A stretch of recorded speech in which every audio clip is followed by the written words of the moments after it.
How you doing, YouTube? This is Marlon Wise, Coon and CEO of WRLDINVSN. You see here for us right now, shipping out packages, got them going out.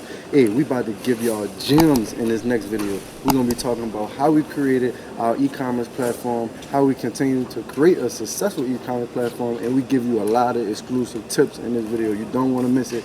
Brought to you by WRLDINVSN. Thank you. Started this thing with 12 shirts and $120, and yes, sir. Now we created this apparel empire, and we just hit give y'all the knowledge, give y'all the tools that we want you to trust in your vision, believe in yourself, and know that you can actually make something happen.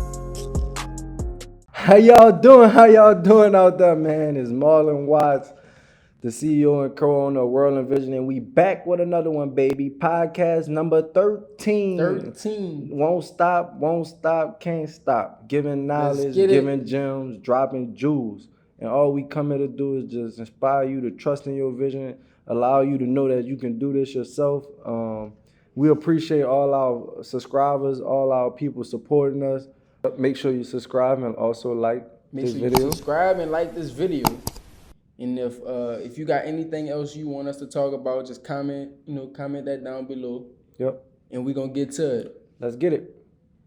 Let's get it. All right, so the first question I have for y'all today is just describe to us what is an e-commerce business. So shout out to Cam asking us the questions in the back. Okay. So the first question is, you said what is an e-commerce business? Go ahead, Marlo. So I say e-commerce. Let's just start with the E, which means internet, and commerce is just for sales, a place where you can make sales. And e-commerce is just an online sales platform. So this, the online platform that we use is called Shopify. There's many: Square, Wix, Big Cartel. Big Commerce is an Big Commerce is also one, and these e-commerce platforms allow you to host your websites and domains on them, which then allows an e-commerce platform has basically almost a full setup for you. Some of them already have pre-templated websites that you can just go in and put in your information, put in your products, and you then create your own website. And they also have a backend, which we refer to as how you fulfill your orders. So you receive orders from your website and you log into, let's say, a Shopify. You log into your Shopify, and you don't log into the actual website. You log into the backend of the Shopify's website. And then that allows you, it has a dashboard, which then allows you to see your sales, see how many people visit your website, see how many orders you had, and you can fulfill the orders directly from that back-end site. And it is usually connected to a third-party fulfillment source. Like ShipStation, XPS, USPS, is FedEx, the actual company. And it allows you to get an order in, fulfill that order, and ship it out directly using this e-commerce platform. And that's going to be what an e-commerce platform is where you're going to host your website and domains. So I know it's 2021. Would y'all say e-commerce is oversaturated? Like, is it still a good time for me to start my business on the e-commerce? Because I know a lot of people are running their business from e-commerce. Is it a good time to start your e-commerce business? Of course.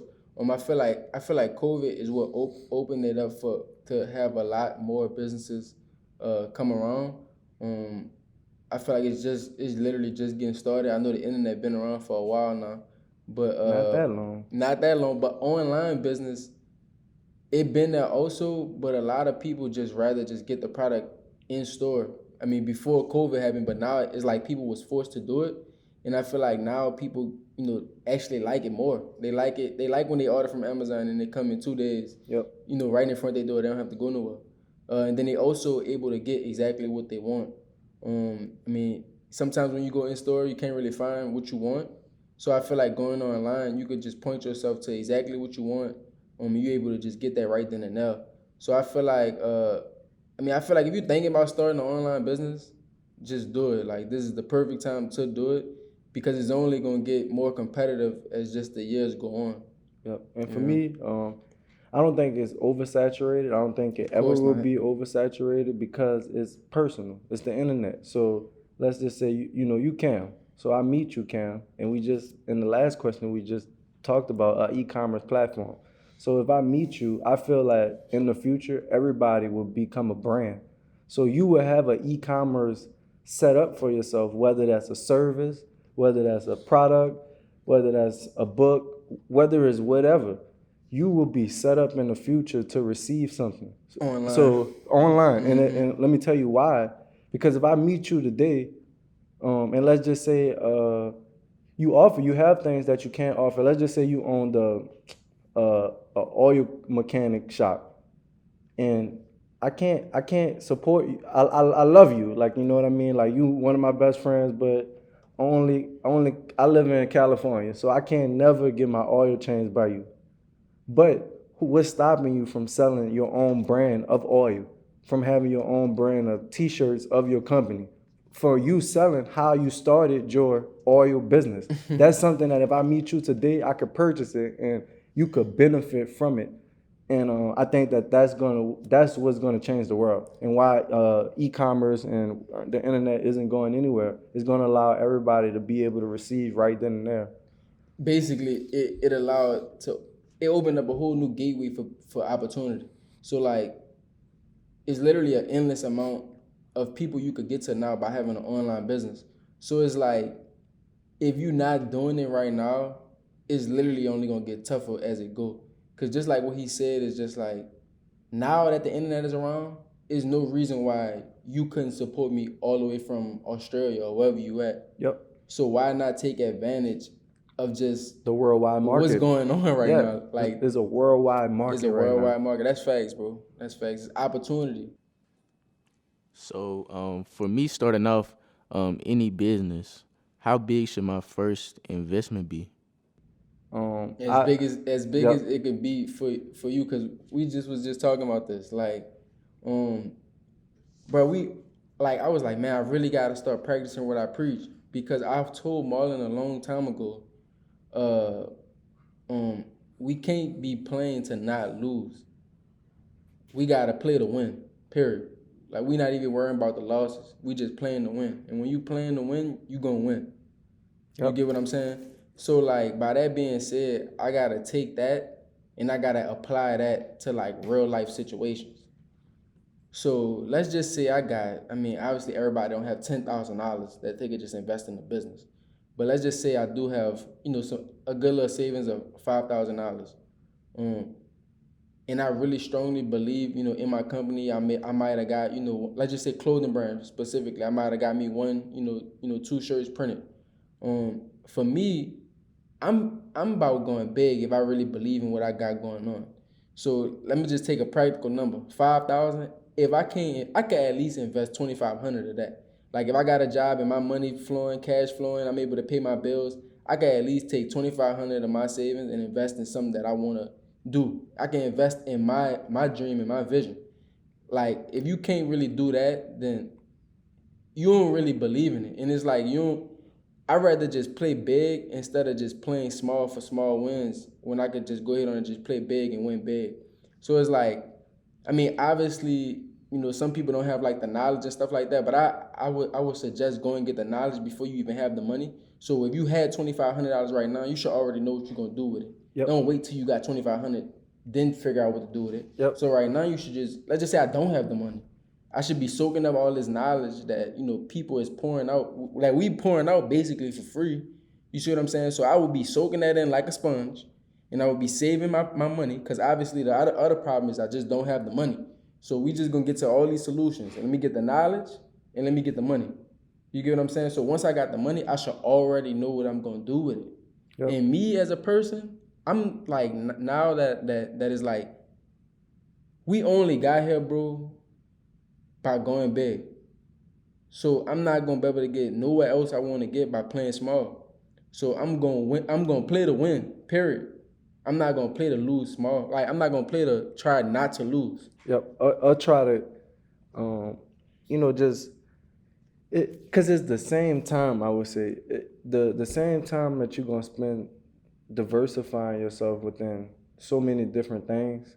You should just go all in on the one thing and get a bigger return. Like we were saying, a lot of we can't be afraid to go after the real big things, because it's ultimately the same thing. Like you don't play it as safe, especially when we're young. Like most of the people that's probably watching this video are gonna be between 15 to 30 years old. Like, why play it so safe when you still young? And if you lost it 3, 4, 5 times, it's okay. You still got time to rebuild. Like, it's really people that's 40, 50 years old that's just realizing that they not where they want to be, and now they want to make a change. But like we have the power of the internet for one, and we have the power of so much information now that we are, I guess, pressured to have everything already lined up for us at a young age, or we afraid to fail. Because, like we like, damn, I'm 21 and I don't want to invest $1,000. Like, that's a lot. That's like this. All right, I'm gonna ask you a question. You want to be a millionaire? Right. All right, so if I give you $1 million right now to invest in your business or whatever you got going on, would you take it? Yes. Okay. All right, you answered that question pretty quick. I mean, I don't know if it's because we just recording this, but the average person not even gonna think hard about it. Like, and the reason why I asked you that is because, like, if you gonna have to invest $1 million to become a multi-millionaire, period. Well, not even that. What would you do with it right now? Do Yeah, you have a plan for it? That's the next question. Like, if I gave you $1 million right now, would you be able to make me $1 million in 10 years and have that plan right now? Yes. See, but now, that's now because look, I be around y'all though. Now check this out. Check this out. That was the next question that was coming, but it's just like some people wouldn't even take the money because they're gonna be like, "Oh, I'm gonna be in debt for $1 million now." Yeah. But not even thinking about the leverage, what they could actually do with the money to become way more successful. So it's just like that's just what I'm saying about, playing, like, you might as well just play big, like, cause what I look like saying, nah, I'm not gonna take $1 million, but just give me 100,000. You see what I'm saying? It's gonna take the same amount of energy to flip the $1 million, just as much as it's gonna take to flip the 100,000. Yep. As long as I really know what to do with it, I'm good. Like, that's the next thing. But the first thing is, like, if you just ask a random person that, not on camera or nothing, bro, like, I promise you, they're gonna think for a second to answer that question. Cause for one, they're gonna be thinking it's a scam. If the bank want to loan you $1 million, it's like, I don't know, they trying to get me. You see what I'm saying? People be thinking, like, they just be thinking small, bro. So I advise anybody that's watching this video to just always think big, especially if you're young. Like what Marlon saying, you have time. Like, you don't have to have your life figured out right now. Yep. Like, just if they on social media flexing, that don't really mean they got it. Yep. Like, you can blow all your money on investing in yourself, whether that's your, because what we saying is like, it's how fast do you want it to grow? If you put in $100 every month, what would be the compound if you put in $1,000? Facts. Like, how much more would you save then? How much more would you have then saved then? And what I mean by just saving is like, we just investing this money and it's just continuing to compound and grow. So what happened then when you were putting in the 10,000? Like, you putting in 10,000, the same person that's putting in 100, you know how many months they gotta go to reach that? Like, it's almost impossible. So it's like, why would you only give as little as you can? You're going to be waiting as long as you can for the return. Hey, boy, Nipsey said, make $1 million while you're young, bro. You got to just do it while you're young. I'm not going to say you're going to regret it when you get older, but you just got time. Like, time is what we really, like, battling right now. You feel me? But yep. What you got for us next, boss? Okay, so for my business, how do I acquire customers? What are some ways that I can acquire? Well, I'll go first. You go ahead. So one, you want to take online or physical? I'm gonna go online. All right, so I'll take the physical approach, and that's gonna be doing pop-up shops and putting your brand out there in the physical world as much as you can. One, by doing pop-up shops, that allow you to sell product, actually meet the people that's interested in your product. Actually, people get to meet you, and you get to tell your story in a tangible way to your customers that people really resonate with. Like, it's like, you made it, send me a DM. 9 times out of 10, I might not even see the DM, or even if I did hit you back, it's still virtual. But like it's different if you see me and then you be like, man, I finally met you, or you meet me, you came to a event that we had, and then you got to actually talk to me in person. It's gonna be a different experience that you're gonna get, and people have life lasting experiences in person. That's why people love to go to concerts. You could just listen to the music on Tidal, Apple Music, but you won't go to the concert because you want to see it live.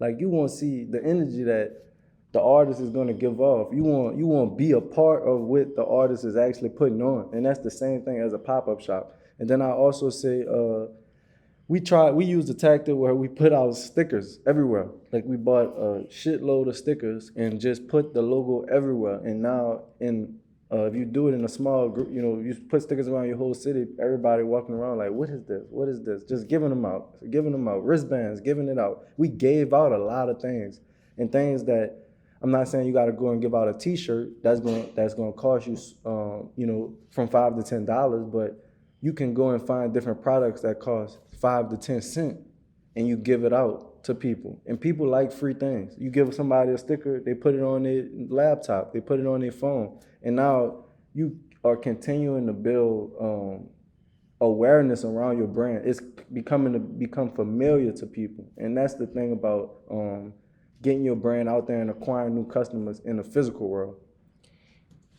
For me, I say, and like you said, I'm gonna just go straight with the free strategy, like Marlon was saying. And it's tell like them about extraction, as in you using these online platforms to extract customers. Definitely. So I'm gonna just start off with the free strategy, which everybody should know.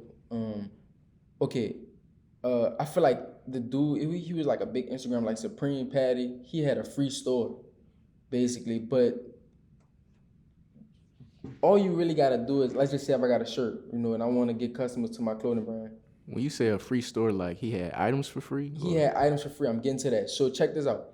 Let's just say I put out a shirt, one color print, get the most affordable shirt possible. Let's just say I got, an Anvil shirt, one color print, as cheap as possible. Let's just say $3 a shirt, $4 a shirt. I'm gonna set it up to where the shipping just cover the shirt and the shipping, so we could break even. So I could just get my money back for the shirt, but I could get you as a customer. And it's not like you getting over on nobody or nothing, because it's like this. If you want to support me and I tell you, hey bro, just give me $7, that's just gonna cover the shirt and that's gonna cover shipping, you should be cool with that. I'm not making no money. I just want to put a shirt on your body so you could just see how it feels, so you could just get the experience, get you to be a part of the culture that we provide, that we putting out. So it's like people are willing to pay, $10 for a shirt that's technically free. So that same person who got that free shirt, you could just always remarket to that person. And like with me, which a lot of people probably don't like doing, I will spend $100,000 to make $100,000 back if that's gonna give me 10,000 more customers or 50,000 more customers. You get what I'm saying? Because let's just say we don't have Facebook ads and we don't have Instagram and we don't have Twitter or nothing like that. What do we have left to really market and make money offline? It's gonna be your internal customers, which is your email list, your text message list, your push notifications. You see what I'm saying? So the goal is always to acquire new customers, even with Instagram, Facebook, Twitter, whatever. Yep. Like when we post, we asking them, do y'all want this? If y'all want this, text us, for this notification. But we could continue to just send you text, hey, we got a deal going on, hey, 20% off. We could continue to remarket internally, which is the most cheapest, affordable marketing ever, because they're already in your database. So it ain't taking, you only have your stuff on the app that's taking cents to just send that to you. But as far as Facebook ads, that's different. You're really spending money to find new people. You get what I mean? It's gonna take me more. It might take me $5, $7 to acquire a customer to break even or whatever. But now I'm able to put them in my database and spend quarters, to dimes to just get them some type of marketing. Yep. You see what I'm saying? So a free product is always good. And the next thing is just if you can't do it free, at least do it affordable. We got $9 shirts, $9.99 tees that we selling on our site. So instead of one person ordering one shirt for $25, we're able to get 3 people in there to order a shirt for $10. All right, so my next question. How far ahead should my business plan be before I start it? I would say you don't have to have the perfect plan whatsoever. Like just have some type of goals and have something that you're gonna do once you get what you need. You know, like as in, and let me say it is like this. Let's just say if I was to invest my $2,500 on my shirts, right? Whatever shirts I'm gonna get, I'm gonna at least, as I'm getting them or whatever, before I even send my money to invest in these shirts, I'm gonna be thinking how I'm gonna get them off. Like, don't sit up there, don't sit up there and wait till you have 1,000 shirts in your house to just be like, now how am I gonna sell this? Like, already be trying to push that right now. Like, you get what I'm saying? Get you product and sell it. Like, be a salesperson. Like, you don't have to be like, man, am I gonna hire a team? None of that. Like, at least know I'm gonna get this and sell it and make my money back to reinvest in the company. Yep. You see what I'm saying? It ain't like let's just be like, oh, I don't have nothing, but I'm about to go buy some t-shirts today, and I don't have nothing else. I mean, that ain't gonna get you closer to where you gotta go. You get what I'm saying? But at least start off with a few different things. Like, okay, I got the money. I've been watching these videos about how to start a brand. I at least know where to start to invest my first. I'm gonna go get this kind of t-shirt. I'm gonna go get a next level. I'm gonna go get a guild. I'm gonna get a Bella canvas. At least have that type of things planned out before you start. You don't have to be like, I'm about to go get a warehouse. You get what I'm saying? Just the basics, bro. And just get started. Yeah, well, we appreciate y'all. How long this one was? I don't know. Let me see. We got at least like 30 minutes, man. We about to get it popping. Poppin'. Let's get it. Shout out to Black Billy on. We out.